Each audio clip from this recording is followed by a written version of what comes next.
Hey everybody, it's Peter Green from Agile for All, coming to you with your daily dose of Agile. Today is Wednesday, and on Wednesdays we go back to the basics of Agile.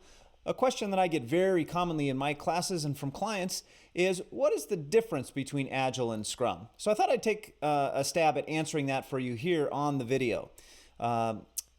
One answer is that Scrum predates anything that was called Agile by close to a decade. So Scrum was being worked out in the early 90s, along with a lot of the other approaches that eventually became part of the family of Agile approaches, including extreme programming and several other common techniques at the time, common to each other. And the inventors of all of those approaches got together in 2001. I always think of it as one of the goals of that meeting was, could we find the one process to rule them all? In other words, they were very similar in a lot of ways. They were trying to do a more lightweight approach to software development than the standard ways, primarily the rational unified process, but also things that we would now look at and call something like a waterfall process or a stage-gated, plan-driven approach. They were trying to do more lightweight approaches to these things, and they had a lot of things in common. Well, pretty quickly it became obvious to them that they weren't going to be able to have one process that was common across all 17 participants there. Their contexts were just too different. Scrum was developed in the context of business to business, B2B software selling into doctors' offices. XP was being worked out on the payroll system at Chrysler, so it was an internal IT project.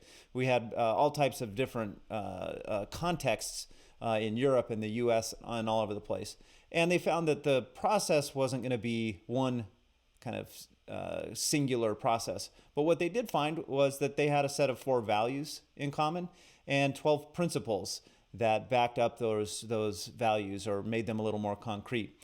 That's what they agreed on, along with the branding. They agreed that they would call this family of approaches to software development Agile software development. And so the term Agile, as it applies to software, was really born in that meeting in February of 2001. And so that was the birth of Agile. So you can think of Agile as both descended from things like Scrum and extreme programming, and other things like Crystal Clear and Dynamic Systems Development Method and several of the other attendees that were there that day. So both descended from those, as well as a bit of an umbrella around those things. Agile is really a way of thinking about software development, and since then has become a way of thinking about all types of product development. Anything that has some elements of uncertainty and complexity to it, we find we need different approaches to manage that type of work. So Agile is a much broader way of thinking about building things and delivering things. And Scrum is one framework that both helped birth that approach, that way of thinking about things, and now is one instance of that way of thinking. So hopefully that's helpful, the difference between Agile and Scrum. And if you found it helpful, go ahead and like the video, share it with one friend. We'd love to have you subscribe to our channel, where you can get notifications when we release these daily videos. And we hope you have a great day. Thanks, everyone.